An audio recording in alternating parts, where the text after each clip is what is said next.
नमस्ते दोस्तों।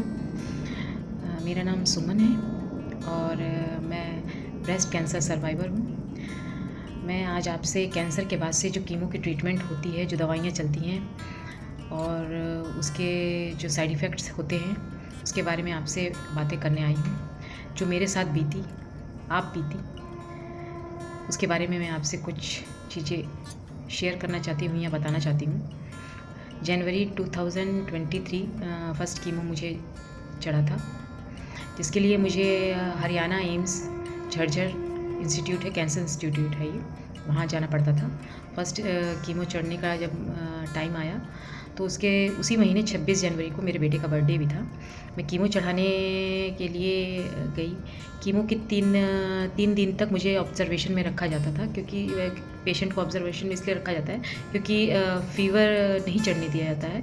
बुखार चढ़ना इसमें बहुत ज़्यादा घातक होता है, इसलिए बुखार ना चढ़े इसलिए उनको ऑब्जर्वेशन में रखा जाता है। पर मेरे पास समय नहीं था, इसलिए मैंने डॉक्टर से राय लेके, उन्होंने वैसे मना किया, मैं राय लेके बाई ट्रेन गोरखपुर आने के लिए रेडी हो गई। ट्रेन में मुझे रात में बहुत ज़्यादा फ़ीवर चढ़ गया, बहुत ज़्यादा फ़ीवर चढ़ता रहा। मेरे हस्बैंड और मैं बहुत ज़्यादा डर गए थे। हम लोग को लगा कि हम लोग को वापसी हो लेना चाहिए, पर एक साइड बेटे का प्यार था जो मुझे खींच रहा था। बच्चों का बर्थडे था तो मुझे वापसी जाने का कुछ समझ नहीं आया। मैंने बोला अगर सवेरे तक फ़ीवर नहीं उतरता है तो हम लोग वापस हो लेंगे, बट सवेरे तक धीरे धीरे करते करते फ़ीवर उतर गया। पर रिस्क नहीं लेना चाहिए, किसी को भी फ़ीवर चढ़े तो तुरंत डॉक्टर से कंसल्ट करनी चाहिए। पर मैं गोरखपुर आ गई। गोरखपुर में मेरे बेटे का 26 तारीख को बर्थडे था। मेरे बाल झड़ना चालू हो गए थे, बहुत ज़्यादा झड़ रहे थे, बहुत ज़्यादा गिर रहे थे। मैं बहुत ज़्यादा डर गई थी, मुझे कुछ नहीं समझ में आ रहा था कि मैं क्या करूँ, कैसे फेस करूँगी सबको। मैं अपने आप को भी नहीं देख पा रही थी मिरर में। मुझे अंदर से बहुत ज़्यादा घबराहट, डर, कमज़ोरी तो बहुत ज़्यादा थी। चलने की स्थिति भी नहीं थी मेरी, चलना मुश्किल था, चल नहीं पा रही थी। खाने का मन भी कुछ नहीं कर रहा था, सिर्फ लिक्विड वाली ही चीज़ें मैं पी सकती थी। मैंने कीमो के दौरान ज़्यादातर नारियल पानी का ही सेवन किया था, नारियल पानी पे ही मैं रही थी। दलिया, नारियल पानी, इन्हीं चीज़ों का सेवन करके मैं अपने आप को फिट रख पा रही थी, क्योंकि और कोई चीज़ अंदर जा ही नहीं सकती थी। मिर्ची वाली सब्जियां या मिर्ची की, हरी मिर्ची, लाल मिर्ची कुछ नहीं खा सकती थी। नमक भी मैं नहीं खा पा रही थी, बहुत ज़्यादा दिक्कत हो रही थी। जब 26 जनवरी को मेरे बेटे का बर्थडे आया तो मेरे बाल आधे झड़ चुके थे बीच में से। मुझे बर्थडे फिर भी मनाना था।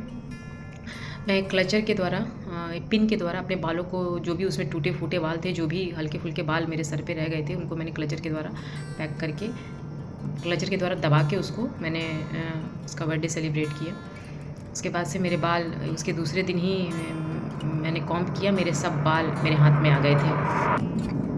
मुझे हर 15 दिन पे कीमो चढ़वाने के लिए झज्जर एम्स जाना पड़ता था। मैं 15 दिन में 3-4 दिन वहाँ रहती थी, फिर यहाँ अप डाउन करती थी, गोरखपुर आ जाती थी, क्योंकि मैं बच्चों को छोड़ नहीं सकती थी।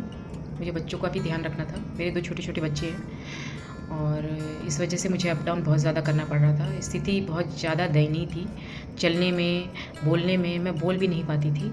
चलने बोलने में पूरे मुँह में और गले तक पूरा छाला निकल चुका था। पूरा शरीर काला पड़ जाता है, पूरा शरीर काला पड़ गया था। नेल्स मेरे काले हो गए थे, जैसे किसी ने नेल पॉलिश ब्लैक कलर की लगाई हो, वैसे नेल्स काले पड़ जाते हैं। हर एक अंग का बाल, शरीर का, रोएं, आईब्रोज सब झड़ जाते हैं और उस स्थिति में किसी को फेस कर पाना बहुत मुश्किल होता है। मैं इसलिए उस टाइम मैं वीडियो नहीं डाल पा रही थी। जब धीरे धीरे मेरी स्थिति में सुधार आया तब मुझे लगा कि मुझे अपनी आप बीती सब तक पहुंचानी चाहिए, क्योंकि जो लोग इस चीज़ों को फेस करते हैं उनको किसी न किसी द्वारा हिम्मत बंधाना बहुत ज़्यादा ज़रूरी है। कीमो की जो जर्नी थी वो बहुत ही हॉरिबल थी मेरे लिए और सबके लिए रहती है, क्योंकि पेशेंट जो मुझे मिलते थे वो कैंसर हॉस्पिटल में सब वही बात कहते थे। कीमो के दौरान आप ये नहीं देखते थे कि आप कहाँ पे हैं, कहाँ पे नहीं हैं, आप कहीं पे भी लेट सकते थे, इतनी थकावट रहती है, आपकी आंखें नहीं खुलती हैं, पूरे छाले निकल चुके होते हैं। कीमो की इतनी सारी बातें हैं, कीमो के दौरान मेरे साथ इतनी सारी बातें हुई कि मैं धीरे धीरे आप लोगों से बताना चाहती हूँ। आज मैं इतना ही वीडियो बना पा रही हूँ। Okay, thank you.